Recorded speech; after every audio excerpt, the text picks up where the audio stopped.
This is Doreen and Giannis. I am Doreen. I am Giannis. And we have our guest star, Chris Bilton, with us today. Hiya. Welcome. All the way from England. Yeah, we are a really global show today. China, America, and England. Woohoo, buddy. A rainy England. It's really rainy at the moment. And windy. We've had a wind called Gale Eunice. And she's really blowing all the houses down. Eunice. It doesn't sound very sort of like, usually the superhero names, aren't they? Like Tornado, Zoggle, and stuff like that. Eunice is a bit... Eunice is a very Southern American name, you know? Yeah, no offence to any Eunices, but, you know, she doesn't sound very windy. How's the weather over there, Yanni? It's hot here. It has been raining all day, and I did not get to, like, climb the mountains. I did not get to go for a walk, like, after dinner, but sometimes I'm just lazy. I just want to watch the Olympics. Especially today, China got a gold medal in the figure skating, period skating. I was so excited about it. That's why I did not get to go outside. Also, it's raining. I think it is very cool that many of the Olympic sports, we have people winning who are American Chinese or Chinese American. Like that gentleman Chen. He's pretty awesome, and I like him. Can you believe what has been happening with the Russians?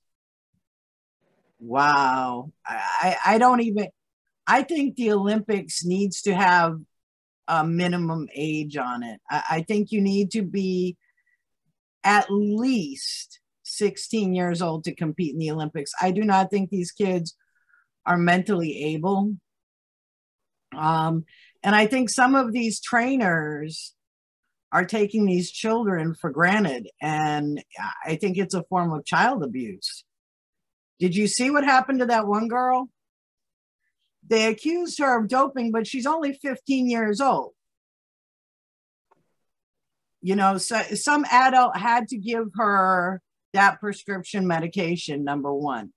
And then after all the hullabaloo, they told her, oh, now you can compete. She's 15. That hullabaloo messed with her poor little brain. Why? Because she's 15.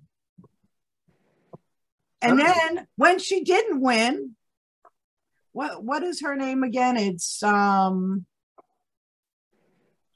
Camilla Valiera.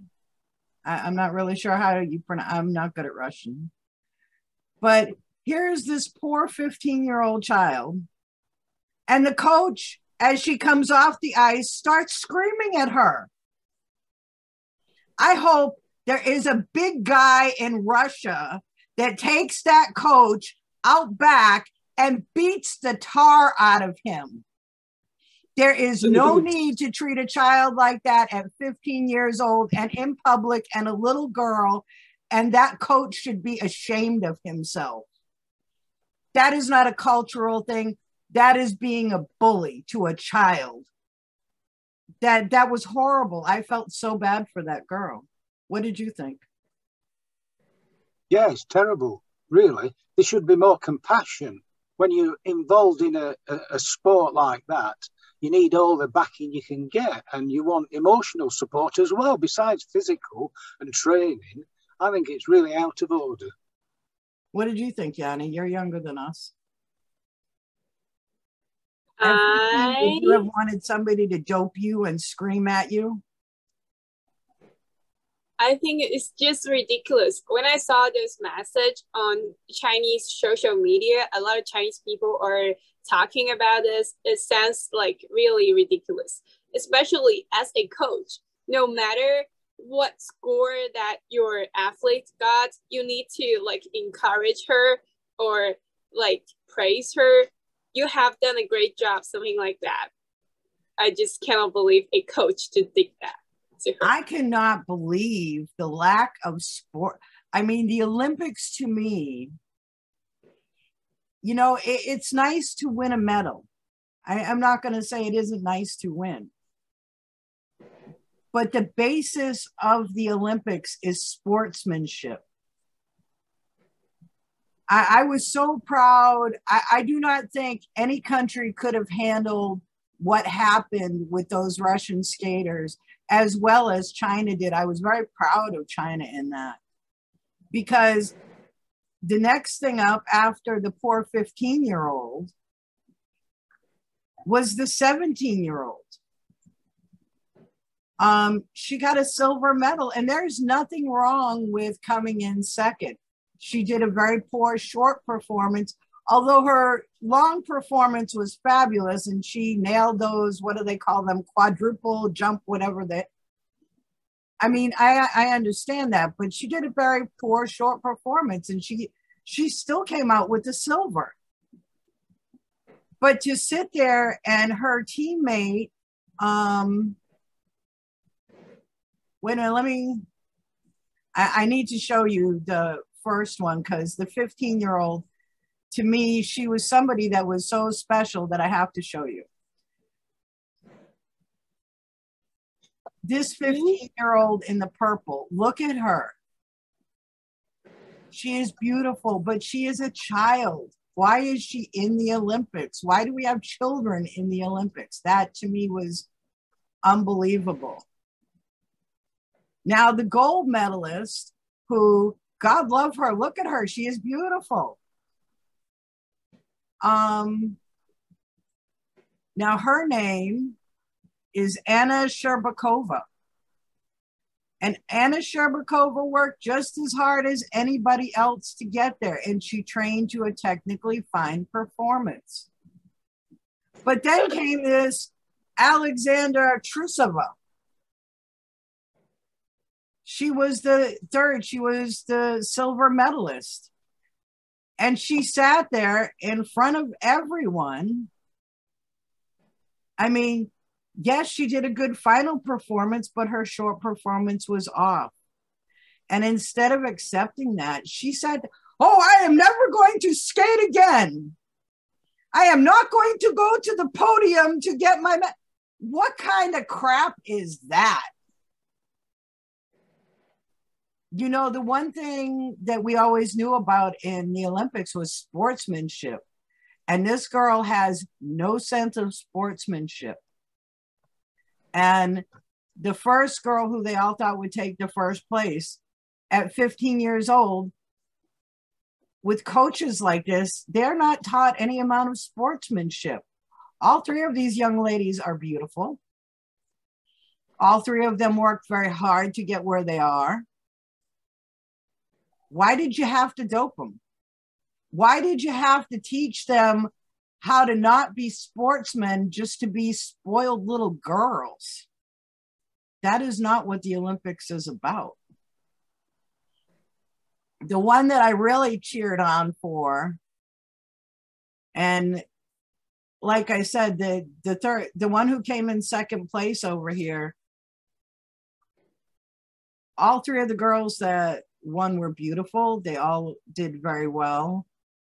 To come in second place at the Olympics is not a bad thing. How horrible that she didn't understand that. The one that I loved was Chen. Oh my God, was he awesome or what? Did you see him dance?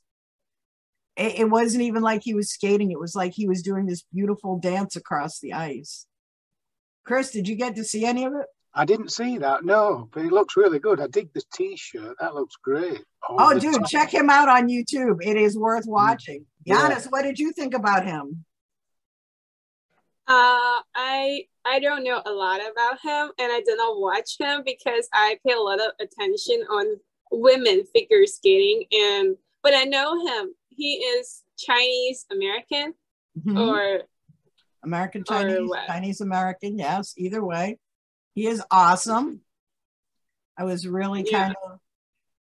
What did you think about all of these people at the Olympics?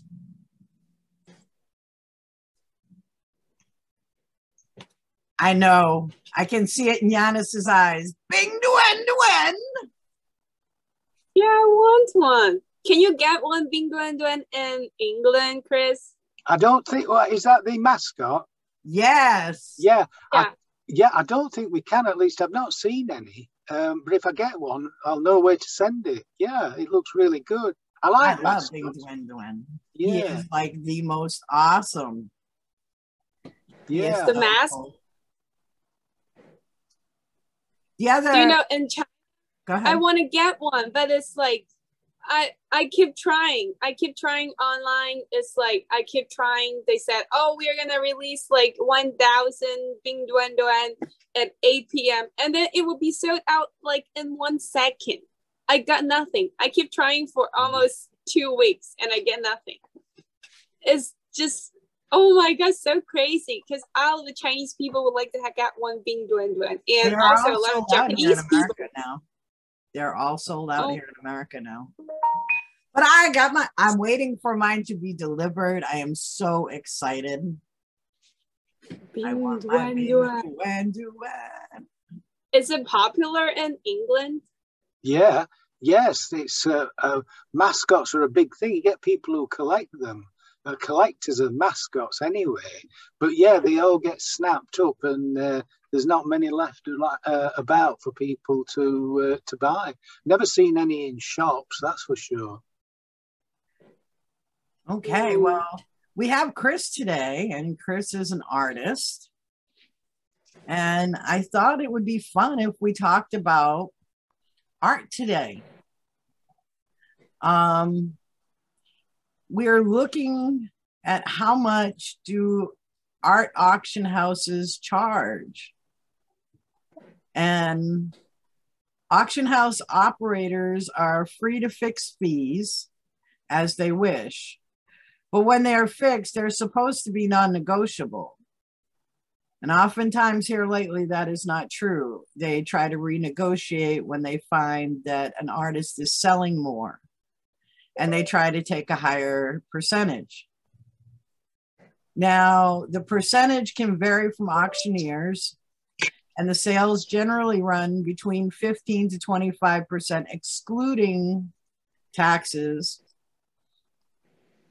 And this is of the hammer price. This does not include private sales.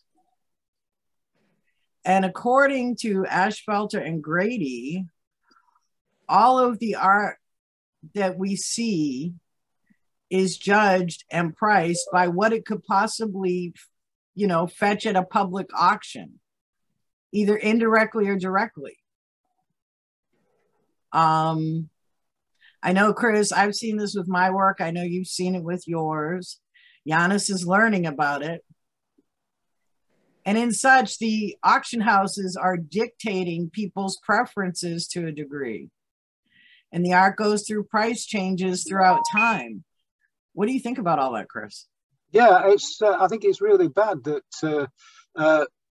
some artists are getting pushed out, and there's only just a handful of established artists who are being accepted in auction houses. Auction houses get their work from galleries, and galleries are only using people who art critics, for instance, say, well, this person is good, he'll probably sell. This one's not good, don't bother buying from him.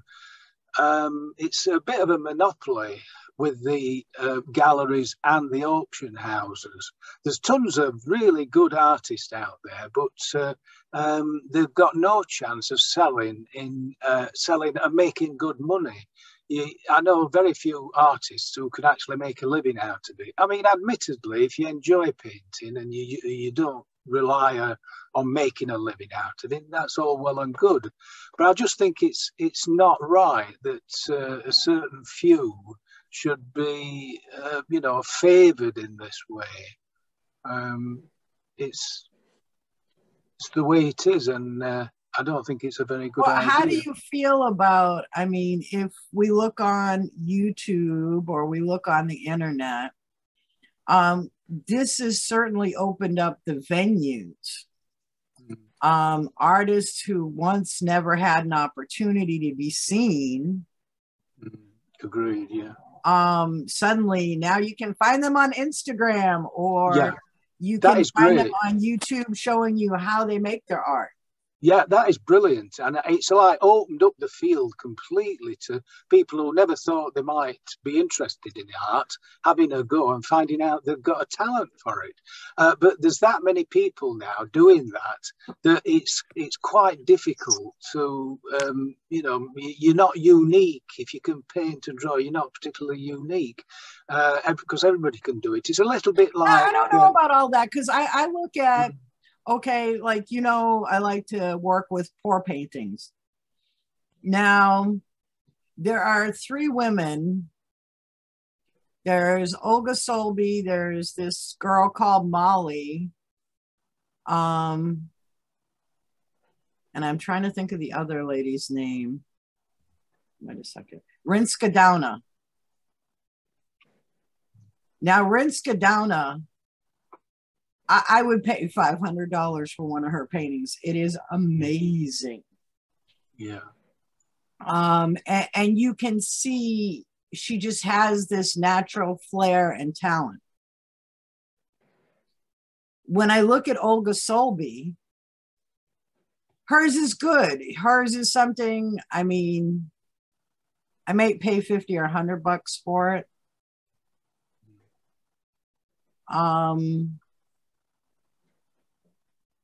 Now, of course, you're talking about 2 different women, 2 different parts of the planet. I think Rinska, I think, is in, I don't know where she's in one of the Nordic states.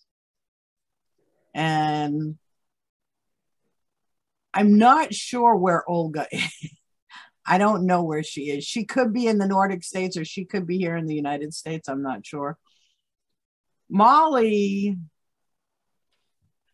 is really cool, but I would not pay the same amount for her that I would pay for Rinska.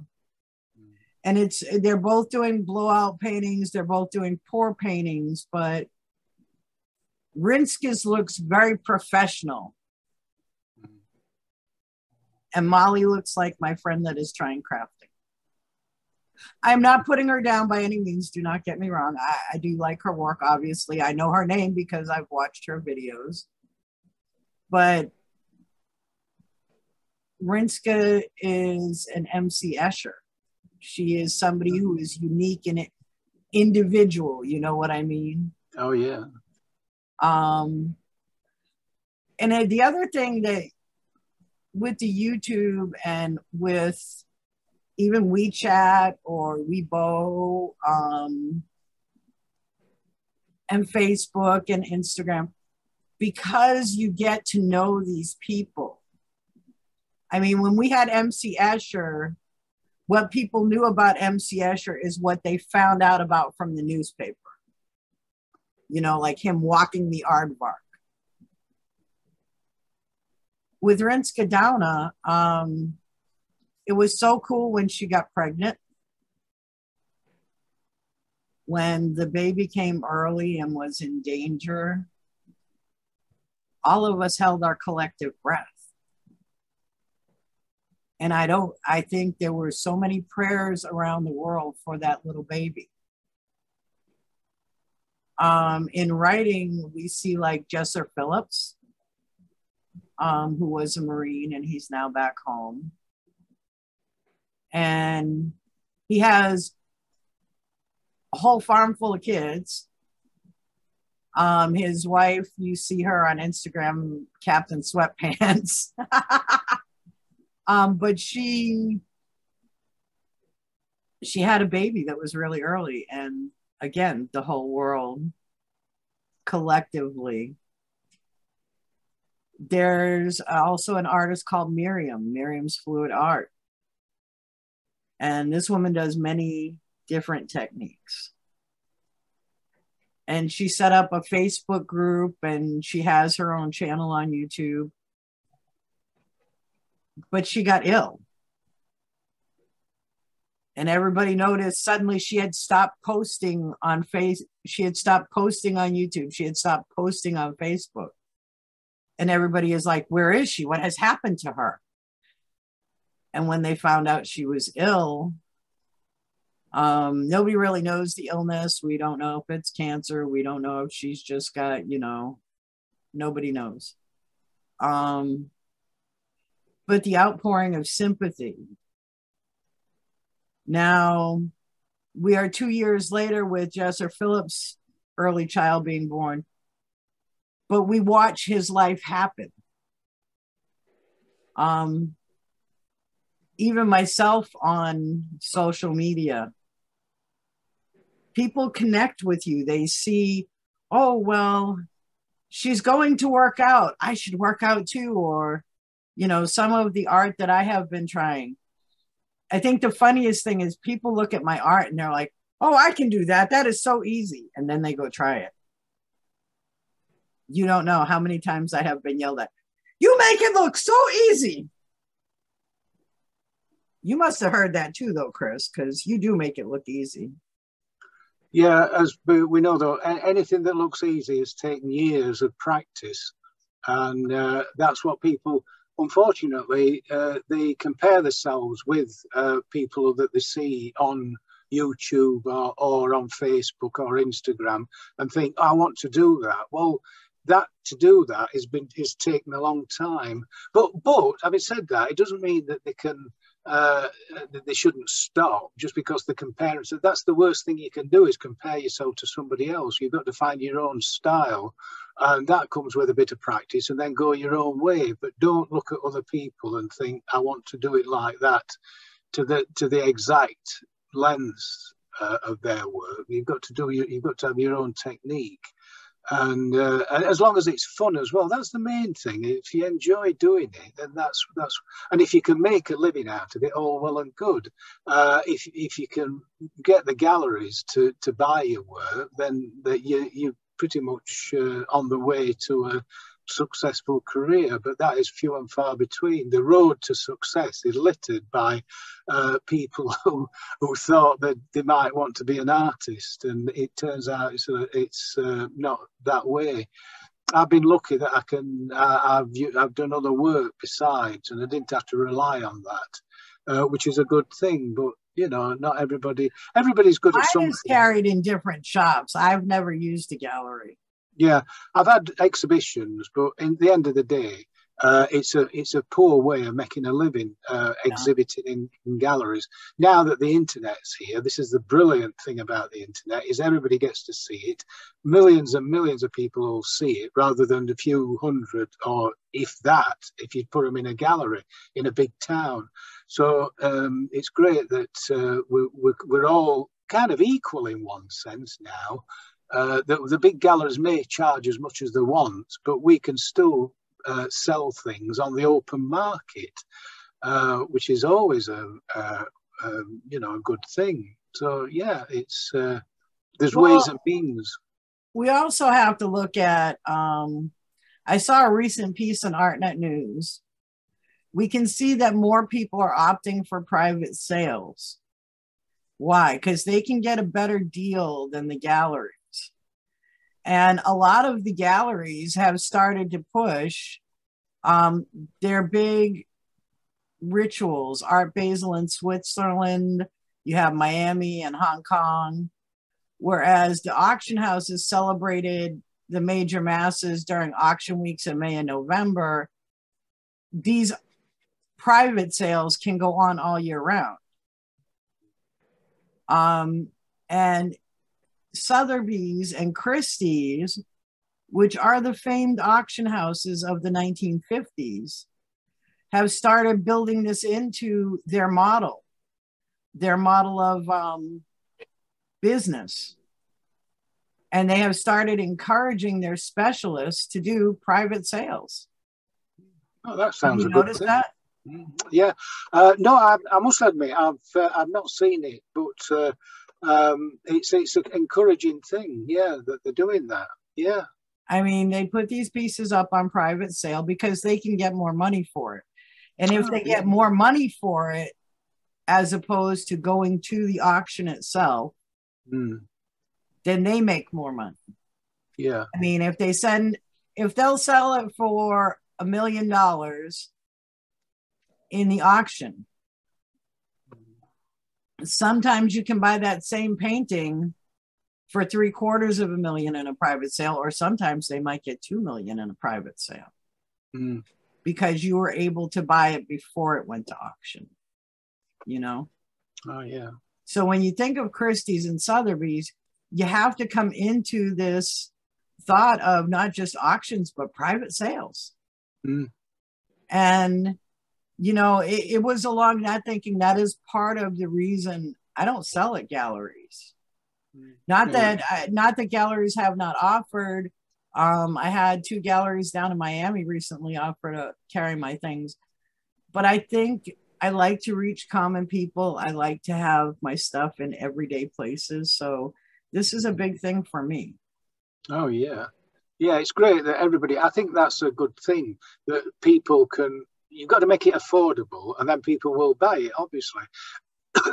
I'd rather, excuse me, I'd rather have people buy an original from an amateur artist than buy something off the wall at a supermarket somewhere that you can do.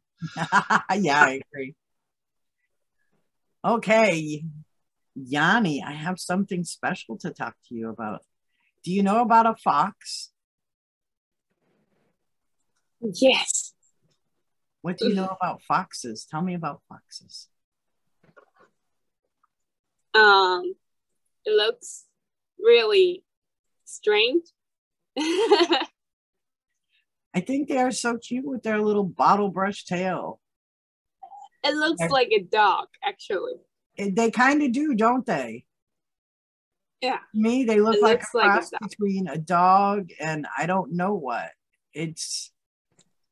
They're so cute. I just want to hug it. Yeah, they look to me, they remind me of ginger dogs, red dogs that are so cute. But and I know people who kept them as pets, but they shouldn't really, because they are wild animal and they've never been domesticated properly like proper dogs that we have in our houses. These foxes are wild animals, and we get them in town here. They come from the countryside into town, walk along the walls and get into the garbage bins. Yeah. Eat stuff out of there because it's easy for them to do that.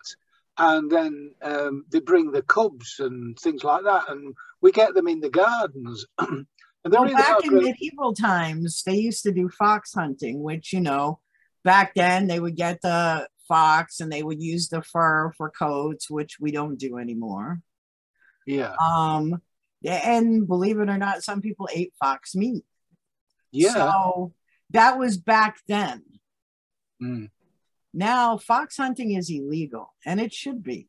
I mean, we have no need to do that anymore. Yeah. It's illegal in England, Scotland, and Wales. It is still legal in Northern Ireland, but fox hunting was banned by the Hunting Act of 2004 in England and Wales, and the Protection of Wild Mammals in Scotland in 2002. We identify them because they look like a medium-sized dog. They are orangey red above and white below. Black tips to the ears and dark brown feet, and a white bushy tail, also known as a bottle brush. I found it interesting when we decided we were going to do this. They live in a burrow system, and the burrow system is called Earth. Wow. They scent mark their territorial borders, which I imagine smells quite. They also have scent glands on their feet to mark well-used trails so they can follow themselves.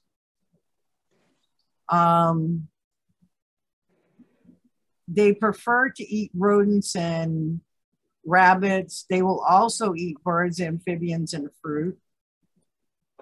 But if they cannot get their food, they will steal from garbage cans or farms.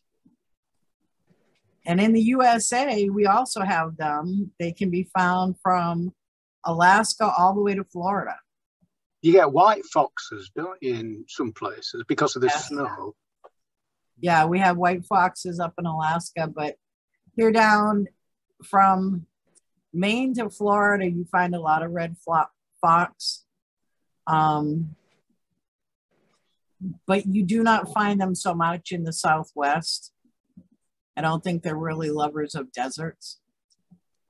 Yanni, do they have foxes in China? Definitely. They have a fox in the zoo. That's the only place that I see fox. Seriously, I haven't seen any fox in China except in a zoo. It's like never. Here they run wild. We have them here. Have you seen them like in town, Chris? Yeah, we're getting them near my daughters. They're a regular occurrence. And if I walk maybe 10, 15 minutes down towards a little bit of countryside, just down the road here, there's more than likely you'll be able to see the footprints of them straight away because it's near a canal and it's always wet. And we've got a canal and a river that run through town. And they go there, the foxes, when they're not in our garbage cans, to go and eat little mice or voles, which are cute little bigger mice. And not quite rats, huh? And rats. Giannis, where did you go? There you are. Okay. They eat rats, which obviously keeps the rats here are vermin. They spread diseases, so we don't want them. And the foxes will keep those rats down, the population down. So yeah, they're a really good animal to have. If you just leave them, you know.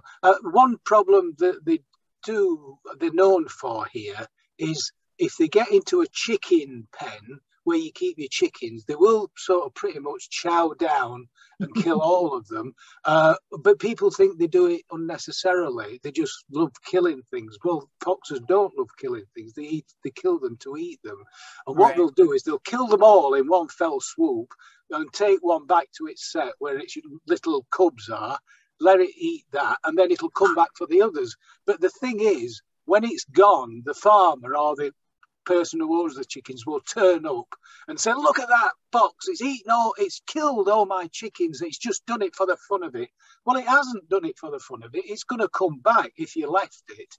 But obviously, if you've got a load of chickens that are getting eggs, if they kill my chickens, let me tell you what, I would be there with a gun. It'd be dangerous. No, do not mess with my chickens. Exactly. So this is why they've got a bad rap or bad reputation, is because of that. But really, well, I would understand they were doing it for food, but I have enough other food on my property that if they killed my chickens, them and I would be having some words, and they wouldn't be happy ones. Yeah, well, this is it. This is completely understandable. This is where we get into the thing where, you know, humans are encroaching, building houses into land where the wildlife are, whether it's a fox or a bear or any other wildlife, unfortunate, or even elephants. You know, the unfortunate thing is it's difficult sometimes to live with the wild animals, but you know, that's the way it is at the moment. But you know, if you move into my neighborhood, then you really need to get along with me. I didn't move into your neighborhood. And it's the same, I think, with the animals. If you move into their neighborhood, I think, you know, at this day and age, Janice and I have talked about this before, you really need to accommodate those animals. We need to take care of those animals, because when you lose one, you don't lose one. And our first show, we talked about the rhino. And if we lose the rhino, we don't just lose the rhino, we lose the monkeys off the back, we lose the plants that go with it. And last week, we talked about the manatees. And with the manatees, there is so much we would lose to lose the manatees. So a fox, like you said, you know, it might kill a chicken or two, but on the other hand, how many rats did it kill? So in essence, that fox is keeping those areas safe. You can't say, oh, well, I can get rid of this. People try to do that with the wolf here in America.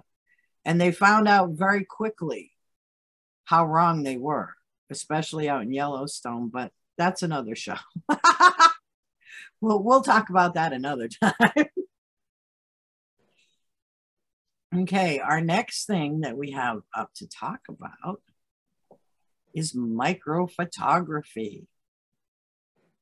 Now, for those of you who don't know what microphotography is, it is when you use a magnification ratio of 20:1 or higher.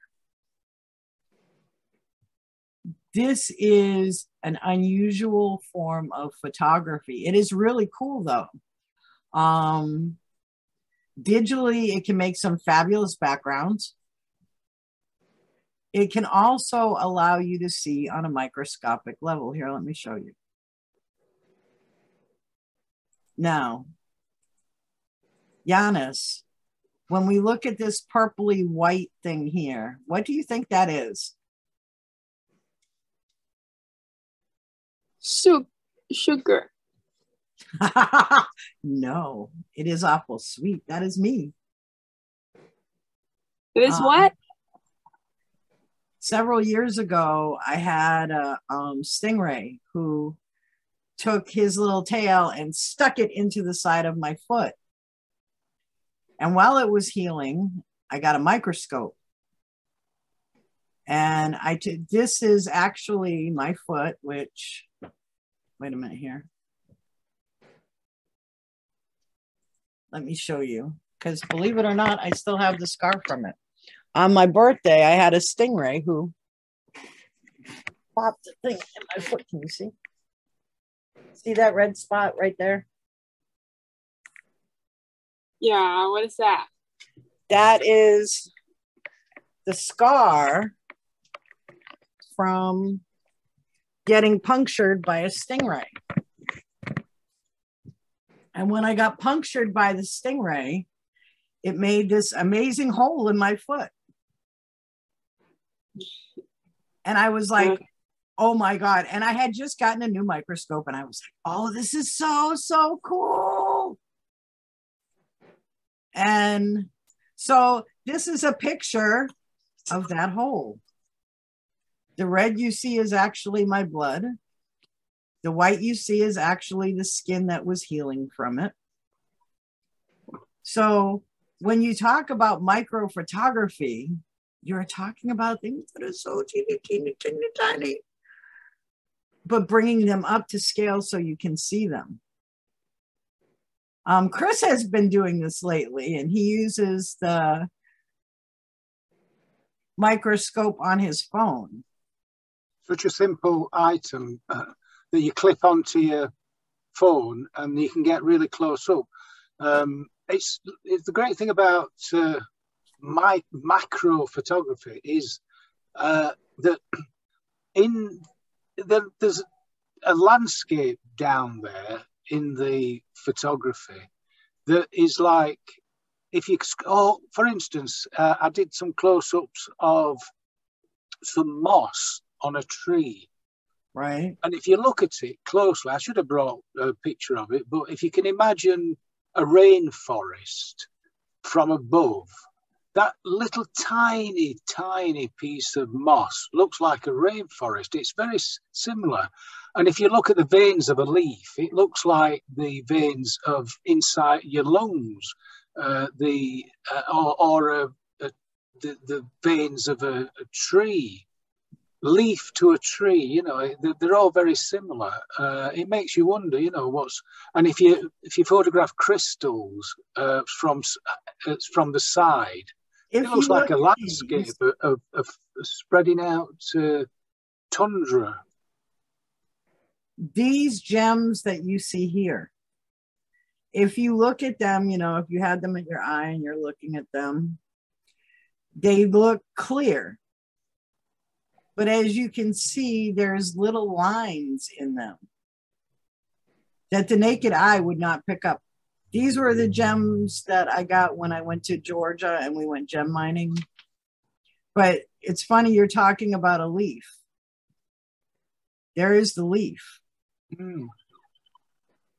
And you can see every nick on the leaf, every vein in the leaf. And like you said, it looks like if we painted it white, it would look like the inside of a lung, wouldn't it?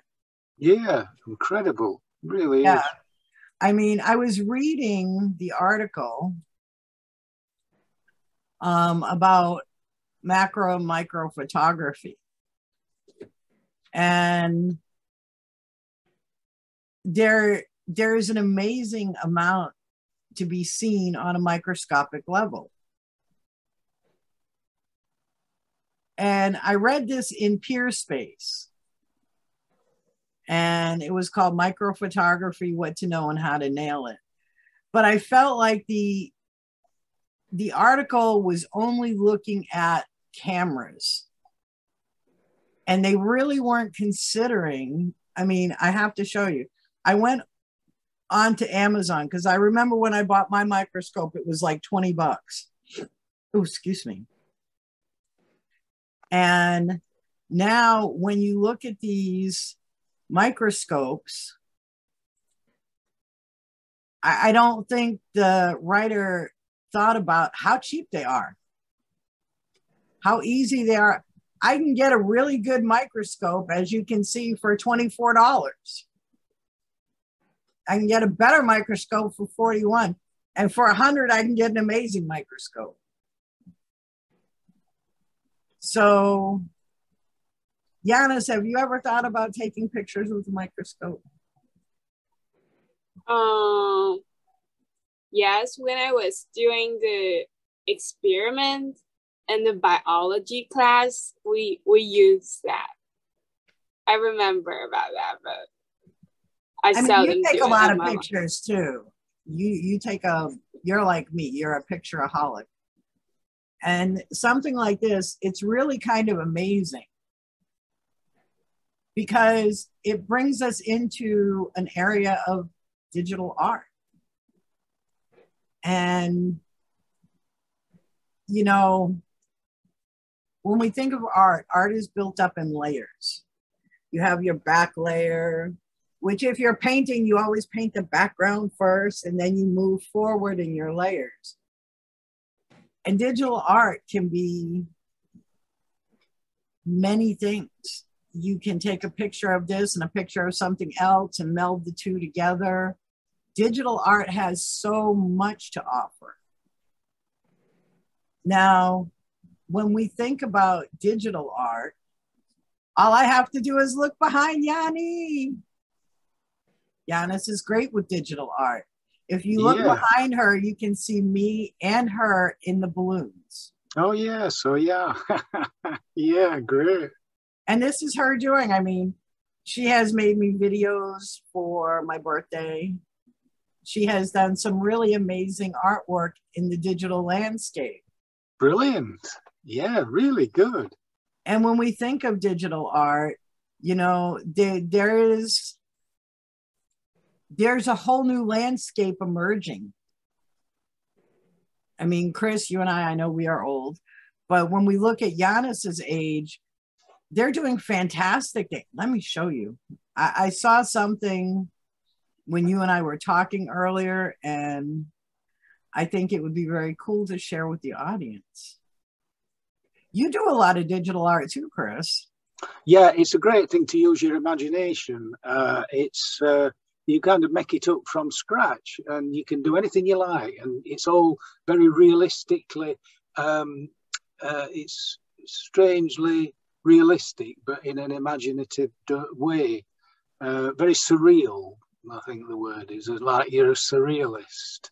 Like yeah, kind of. Yeah, Salvador Dali and people like that used to do paintings that we can now do digitally. I mean, look at this. Yeah. You can tell, I mean, here I see the artwork from a canyon. I see artwork from a waterfall. I see the train. I can see the tattoo artwork in what is supposed to be the train smoke. It's really kind of cool. Mm. Now, if this was the backdrop for maybe a sign or something, how cool would that be? Yeah, great. Giannis, what do you think about this?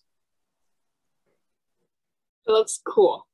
I don't know about this actually. It just looked like a train. Right, but look over the top of the train. Is that normal smoke? No. And look behind the train. When did you ever know a train to come out of a wall? Oh, that's true.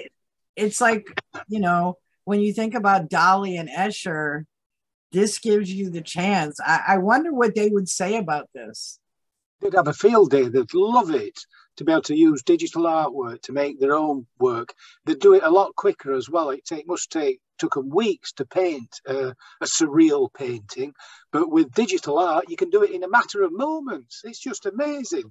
So colourful as well. You can change the colours, millions and millions of choices of shapes and colours and pictures and faces. It's just tremendous digital art. I know. I mean, I enjoy it. I really do. And everybody can do it as well. It's not just sort of one or two who might be good at sort of using computers.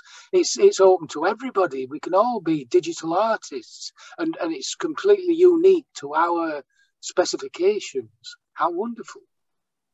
You know, to us, it's amazing. It's like magic. In Donnie's generation, it's kind of like when we were talking to your grandson earlier. It's normal now.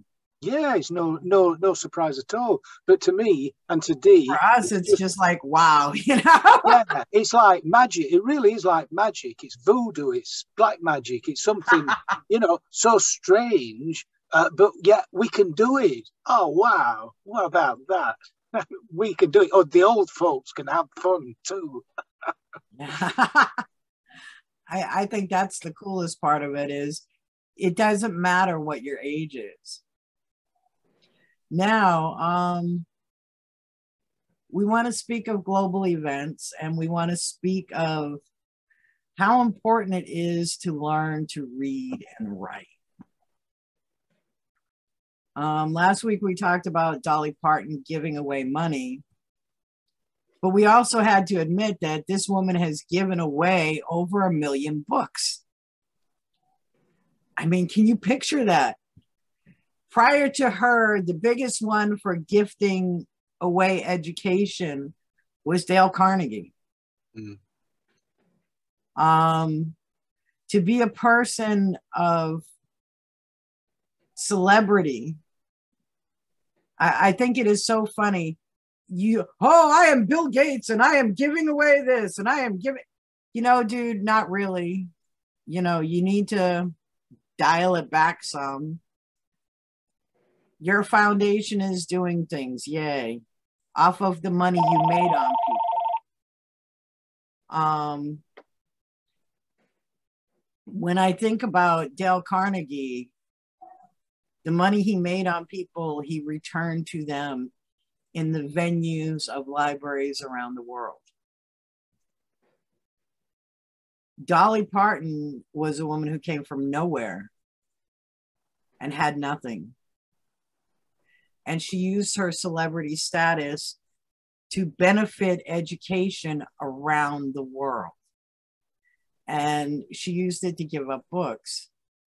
Well, here recently, we do have a new venue where I wish that more of these millionaire, billionaire types would put money into, because they're doing such good work. They're called Grimm & Company. And Grimm & Co., whether you are in San Francisco or whether you are in Sheffield, England, or one of their many fine other establishments, is a place for children to learn to read, to learn to write, to learn to imagine, to get lost in the fairy tale. How cool is that? As a teacher, one of the biggest challenges I face is children are taught, think in the box, think in the box, think in the box, all over the world. Teachers are pigeonholed. You must teach to the test. The test is all important. This is all over the world. And it's like, why would you stifle a child's creativity? Why would you stifle their imagination? This imagination is where you got electricity from. This imagination is where you got computers from. Every great innovation has come through creativity and imagination. Even the car. So when we think about Grimm & Co., Chris, does this look familiar to you? Oh, yeah. I've been there many a time. I picked my broomsticks from there, that's for sure. And I dressed up as a wizard in that little place. And I built that corner, that directly ahead of you, where those boxes say GRIMM. There's a little counter, a desk. Yeah. I made all that, made some broomsticks, and I dress up as a wizard and walk round and get kids to write. Right at the back there, you won't be able to see it, but it's a little round circular object. It's called a magic Ometer, and the children stand on it, and it's a little bit like a weighing scale, and the needle moves round and it stops at your weight, but instead of a weight, it says what magical creature you are, because at Grimm & Co, everybody is a magical creature, only you just can't quite see it, it's inside them. And we bring out that magical creature to be able to write. And I know, remember when they first put the dragon in? Oh yeah, that was amazing. Yeah. And I found this, and when I was fixing up the pictures for the show, somebody looked at me and they're like, our staff have the right to work without fear. Why would you be eaten? Yeah, well, this is an apothecary. And they said, what is an apothecary? I said, an apothecary is an old-time pharmacy. Mm-hmm. And they're like, why would you be eaten? Well, you know, we work with dragons. Oh, yeah. There is an eye of newt somewhere in there. Yeah. I'm sure there is a bottle with fairy dust. Oh, for sure, yeah. There's all sorts of things. Because what happens is, when we're not there, the magical creatures come and buy all their goods, ingredients for the spells that they might use. And I love this. This is like such an amazing thing to say. Books are uniquely portable magic. Oh, yeah. In China, many of the students that I teach, if you ask them, what would you like as a present? They all want a book. Yeah. Yana likes her notebooks. Yeah. Oh, I'll have to get you a special notebook from Grimm & Co. And in fact, I've got some here, I'm sure, somewhere. But they are kind of special things. But this is like we were talking about digital art. Well, this is in the opposite. Oh, look at that. Which one is that? Oh, that's the notebook. Yeah, great. Oh, I get her American notebook. Yeah, well, that's brilliant, because we were talking about digital art, and this is going in the opposite direction, in just a pen and a pencil and a piece of paper. And they're using their imaginations, the children, rather than relying on graphics and computers. They've just got a pencil and a paper, and it's all up here. People have to think. They get people to think in an imaginative way and be creative, because when they grow up, these children can be creative in their own fields. You can still be creative if you're an engineer or a mathematician or somebody who does a simple job, like, you know, anything. If you're creative with it, you've got an advantage over everybody else. You're thinking sideways, not just straight on. It's if you exercise that creative muscle that is in your brain, then it makes you think in different ways, like Dee was saying, out of the box. So it's a great place. You'd really love it, Yanis. It's a bit like, do you know Harry Potter? You've seen Harry Potter? Harry Potter. Oh, Harry Potter. Harry Potter. Well, this has got a very similar feel to it. If you walked into that building, the photograph that we've just looked at further up it looks a bit like you're stepping into the set of a Harry Potter film, except there's no evil spirits or anything like that. We're all just happy people and happy magical creatures. Well, Yeah, it is also good to know that, digital is great. But when we want to train the mind has a hand-eye coordination thing that when you write things down with a pencil and paper, you are more likely to remember them, believe it or not, than if you type them. That came from the National Institute of Health here in America. What I thought this was cool, the Library of Forgotten Books. Oh, this is great. Yeah. Yeah. What a cool thing that is, Yeah. What happens is that these are free. The children can come in and take a free book, and then they can bring it back, or they can bring another book, and then everybody gets to read it for nothing. They don't pay. If you can't afford a book, you can come to Grimm & Co. and you can have a free one. That's great. Isn't that cool? Giannis. Actually, we have that in China too. It's like we have a book corner. I'm not sure how to say that in English, but it's like a book corner. All of the students will be able to put 2 books or 3 books in the book corner, and other students will be able to like borrow it and then send those books back, or they can get it. Great. Like that's really good. Well, that's smashing. Yeah. Yeah, that is really good. And people will be able to like read more books, and they don't need to pay more.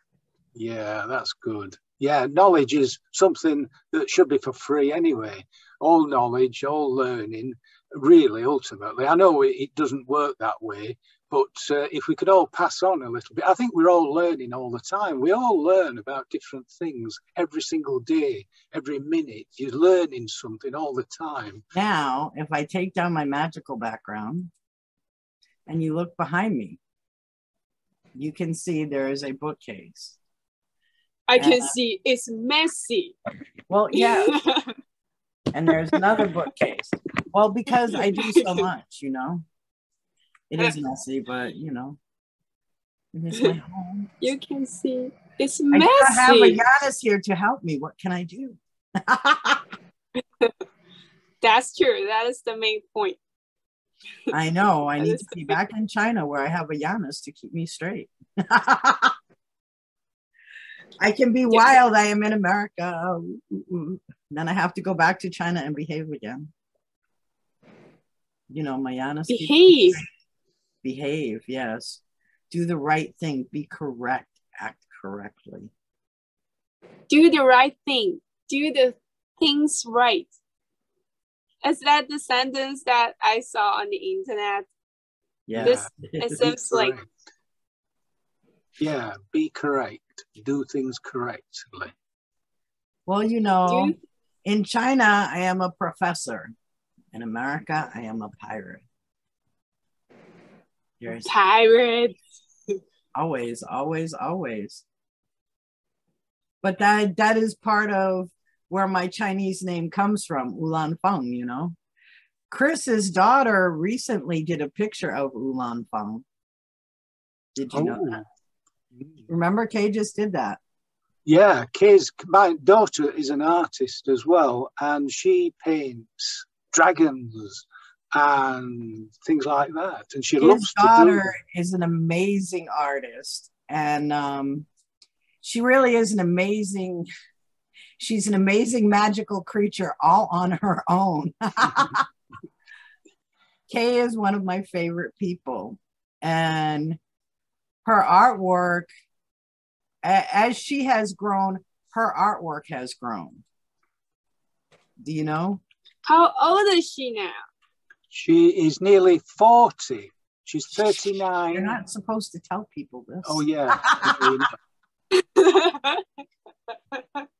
Yeah, I feel really old when I say I've got a daughter who is nearly 40, but that's true. She's nearly 40. I know, but what Dancer was recently here, my daughter, and it's amazing to think that she's 32, and I'm like, where the hell did that time go? Mm. You know, when you have kids, they grow up so fast. That's right. The old folks always talk about how time travels really fast. It passes so fast, and it does. So you've got to really make the most of it while you can. I mean, we're making the most of it now, but, you know, when you're younger, it's always good to do interesting things.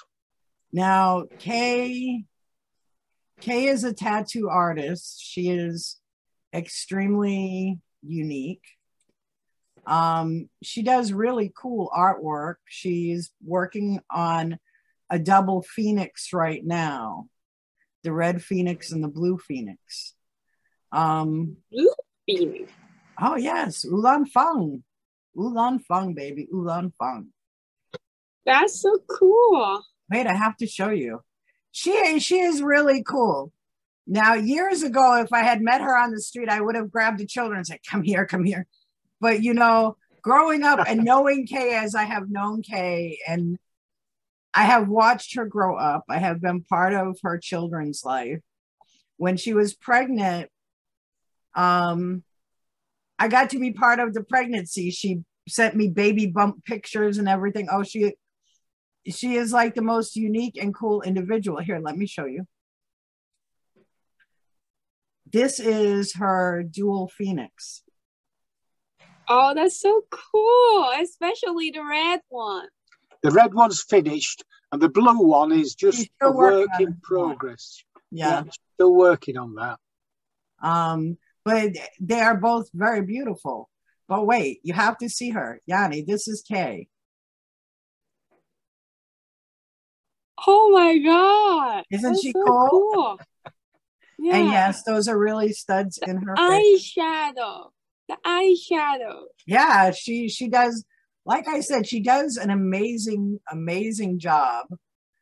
But when you think of her, you think of an artist, because the hair is right now, I think, don't we have it purple now? Yeah, it's purple. It's gone purple now. It's gone purple. The hair is blue. Yeah. What have you? Would you like to? Sorry. Would you like to, Yanis? Would you like to dye your hair a different color? Yes, I want to dye my hair into pink, but I think my parents is gonna kill me. Yeah. When you get a bit older. Yeah. When you get older. You know, I also want to dye my hair into blonde. That way I can look like a foreigner, you know, look like American or something like that. Oh, you would, yeah. What about tattoos? Would you have tattoos and piercings? No. I don't have that now. But you know, my parents, they are like conservative. How do you say that word? Conservative. It's like, yeah, conservative. They're too conservative. They think, oh, if you dye your hair into like pink or something like that, you are not a good girl. You are not gonna study hard. You are gonna just like being crazy. You're gonna go to the bar every day or something like that. They're just too conservative. Okay, now let me show you Chris's baby, and you can see her out doing her artwork. Not all the parents are so open, just like you know. Mm-hmm. Oh my God, that's so cool. She does have a sister, Sam, and Samantha. She keeps dyeing her hair. Oh yeah, she keeps changing. Yeah, her hair has been many colors. Her hair has been many colors. It is like mine. We do different things with our hair just because. Now she does have a sister, Sam, and Sam is a teacher. And Sam does not have the wild hair, and Sam is very much like her mom. She is very conservative and very staid. Kay is more like Chris, where she is a little bit wild and free. But yes, the individuality really shows through with Kay, and in her artwork as well. So that is so cool. The reason why she can always dye her hair into so many colors because she has an artist father. And that's why. Yeah. My father is not an artist. I dye my hair into many, many colors. It's in China, you know, it's not that common that girls dye their hair into many, many colors. I mean, many no, colors. It is not. They generally do not. It is rare. If they do, it's because they are not going to see their parents for a while. You know, once you dye your hair, it's like it will grow up and it will grow again. If I dye my hair into blonde, and like in 2 months, it would be like from here is blonde, and here will be black again, and I need to dye it again. It's a hard work, but I do want to dye it.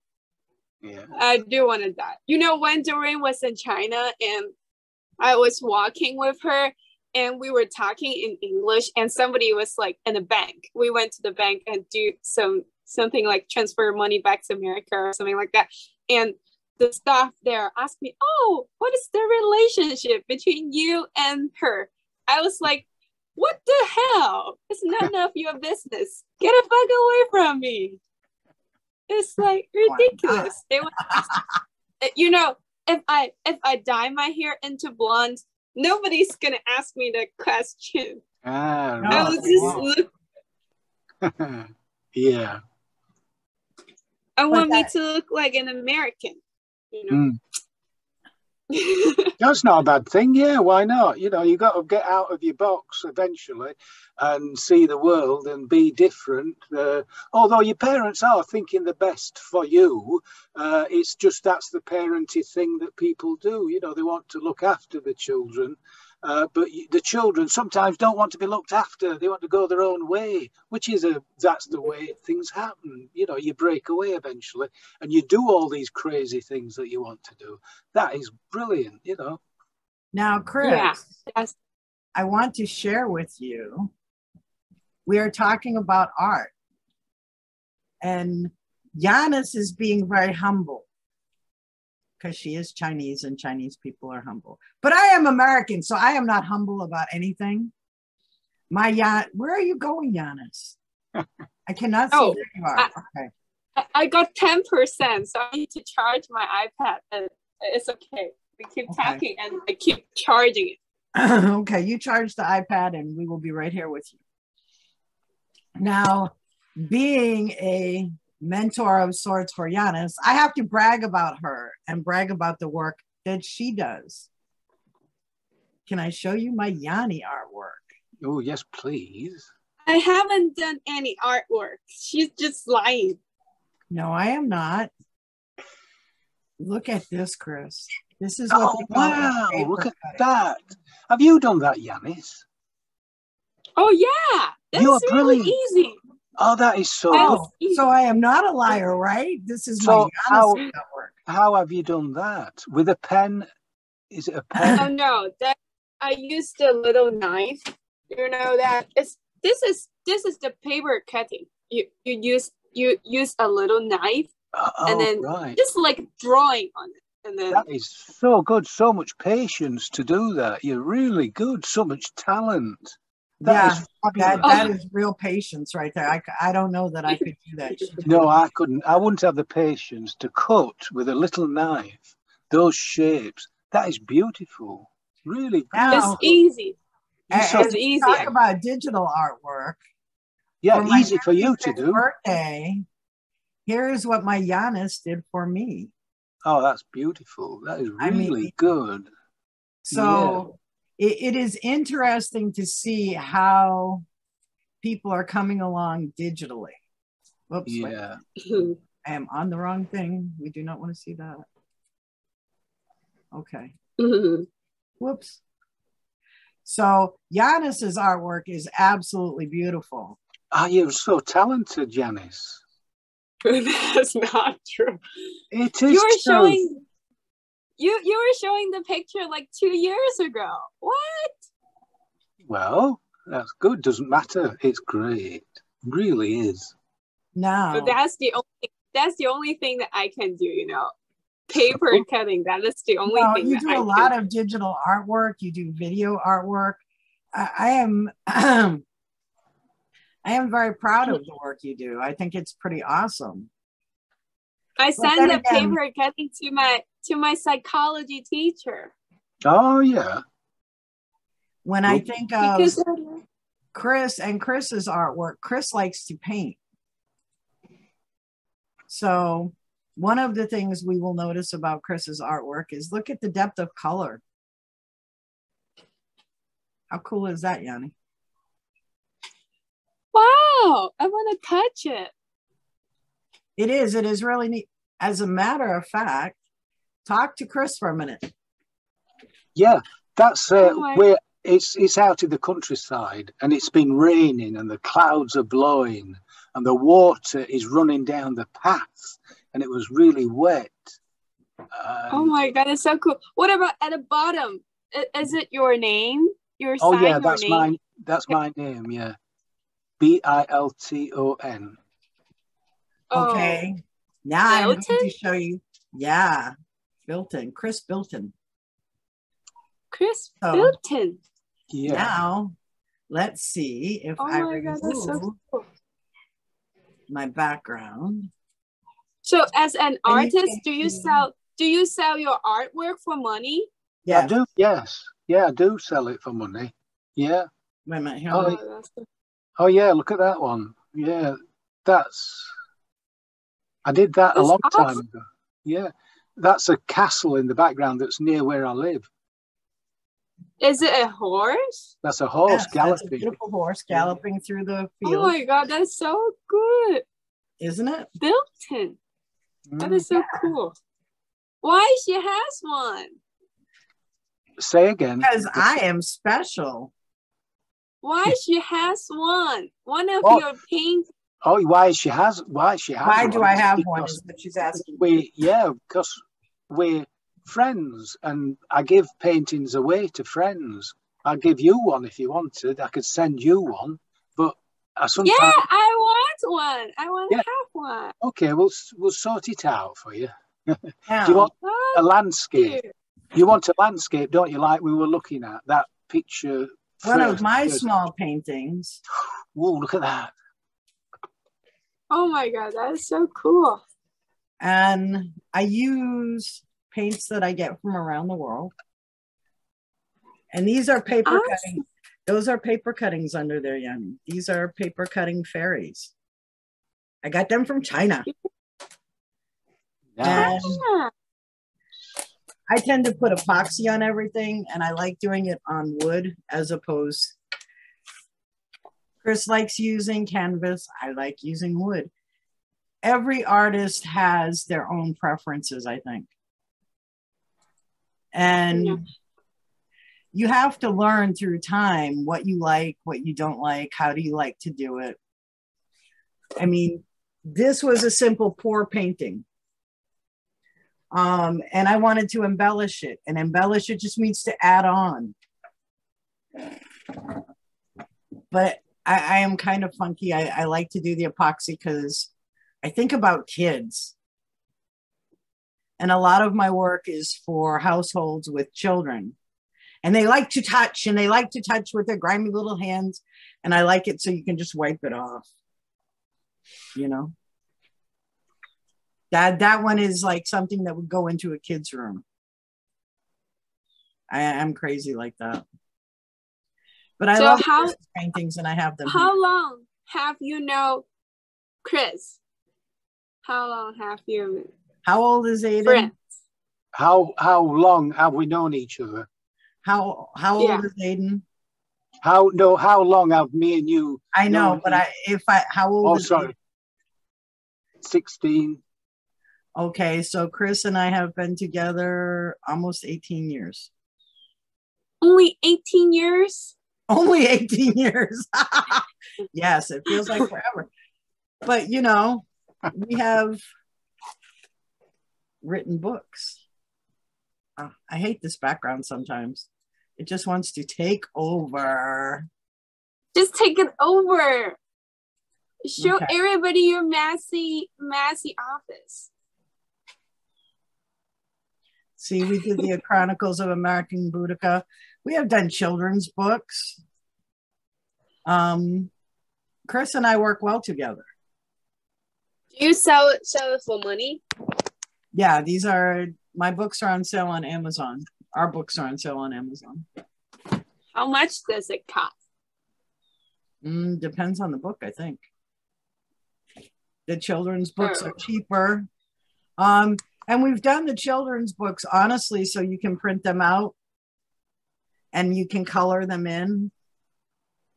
We do not use colored pictures because parents have a hard enough time finding things for kids to do. And when we came up with the kids' books, our grandbabies were new. And we wanted things that grandparents could take and use. And that gives the kids a cool thing to do with their grandparents. It gives them that special moment. Why? What do you do with your grandma, Yanni? I barely can communicate with her because, you know, she does not speak any Mandarin. She does not speak any English, and she speaks that kind of dialect that I don't even know. I know a little bit of it, but, you know, it's kind of difficult for me to communicate with her, and she speaks that kind of language. Only my mother can communicate with her, because when I was born, my mother talked to me in Cantonese. It's a dialect too, but it's a dialect that people who live in Guangdong, they would talk in Cantonese. But my grandmother, and she speaks that kind of very special dialect, so I barely can communicate with her, and that's it. But I would send birthday present to her on her birthday, and that's it. I know, you taught me to sing happy birthday to her. Yeah. Now in England, they have different dialects too, don't they, Chris? Yeah, have you heard of Wales in Wales, England, Scotland, and Ireland? Everybody speaks English, but they speak it in a different way, like you with your grandma, with a different dialect. And sometimes we can't understand each other. Sometimes you can, but it's quite difficult at times. But that's the way it is. Yeah, see, we've been you know that show Curse of Oak Island? I know, Yanni, you're not familiar with it because they don't play it in China. But they have a British gentleman that is on this program, and he uses a metal detector. And when he started on the show, he had a light British accent. And I don't know if they're doing it for the show or what reason they're doing it, but he's now broke out with this heavy, it's positivity. Yeah, I know. Positivity guy. You used to say positivity, and it's like, and he went from saying have to have. It's like, dude, why are you putting on this fake accent? You're already British. You don't need to do that. Yeah, and you find people like that sometimes, especially English people. They're quite proud of being English, but they want people to know it by the way they talk. And it can be a bit annoying, actually, for other English people, because you think you don't have to talk like that. Just talk normally, and people will know that you're English. You don't have to be coming out with phrases that, you know, are not real. Well, there you go. I mean, here in America, and this is something I talk about in the class, we speak English. I don't know that you could really call it English. We don't speak the same language that people from the UK speak. We speak American. And you and I have had this conversation. I have it in many of my classes and it all depends on where you are in America on how people sound. If you're in the South, well, y'all know how it is to get some sweet tea. Or if you're in the North, well, I parked the car in the Harvard yard. You know, They all have this different twang and accent to them. When people think of China, they think everybody speaks Mandarin. And that's not true. So I'm glad, Yanni, that you brought up that there is more than one dialect. Yeah, I know how much you love to talk Shanghai dialect. I cannot understand Shanghai dialect when I was like in the school in Shanghai. You know, when I was on the bus, a lot of like ladies, actually auntie, like really old auntie, they speak Shanghai dialect, and they speak Shanghai dialect to people. It's really fast, and I have no idea what they're talking about. But when people come over to Guangdong province and they can hear us when we were speaking the Cantonese, they have no idea what we are talking about because they only know Mandarin. It's just like the same thing. I just cannot understand. Yeah, that's interesting. I didn't realize that. So I've learned something today, that there are different languages in China. I always imagined it to be one thing, Mandarin, actually. I always thought it was that, and that's it. I didn't realize about Cantonese or anything else. Oh, no, I had a landlord in China, and the landlord only spoke Shanghai dialect. And there were times where we had to communicate with the landlord. And the landlord would look at Yanis because Yanis is Chinese, and she would be, no, no, no, no, no, no, no. And I would have to call my boss, Gavin, who lives in China. And he would have to talk to her, even though Yanis is standing right here, because who knew what she was saying? She was a little bit crazy anyway, but you know. You remember her, Yanni? Of course I remember her. I would never forget her in my whole life. She's like the really greedy landlord I have ever seen. It's like, oh my gosh, she's like so greedy, so ridiculous. Oh, even when COVID broke out, Chris, you know, right now I still have my place in China, and not at the same place, thank God, but when COVID broke out, Shanghai government said, you know, you have to give everybody a free month of rent because nobody, she was like, I do not care what Shanghai government says. You will pay me the rent anyway. And it's like, lady, really? Yes. And she knew I was in America. What she said, if you do not pay the rent, get the fuck out of here. 1 minute. I will not give you 1 minute. 1 more minute. I am not gonna give you that. Yeah, she was crazy. And she knew the situation. She knew the situation. It wasn't like she didn't. Yeah, so you get people like that here as well who just won't think about other people. Yeah, you get that. Well, guys, it has been a great show, and I have had a lot of fun. I am glad we did this today. Woohoo! Show number 3, the art show. If you like us, hit like and subscribe. If you don't like us, well, don't do anything. If you have some really positive comments or things you want us to know, we would love to hear from you and Chris. We hope you join us in a future show. Oh, for sure, yeah. Try and stop me. It'll be great. I'll look forward to that, to meet you all again.